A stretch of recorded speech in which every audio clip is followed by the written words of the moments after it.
How to use home credit Qwarta in Lazada. Hello everyone. In this video, we will see how to use the home credit Qwarta in Lazada. First, open the Lazada wallet app and log in to your account.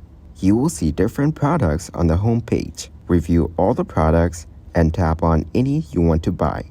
Select the attributes of the product, including color and size. Tap on the Add to My Picks button.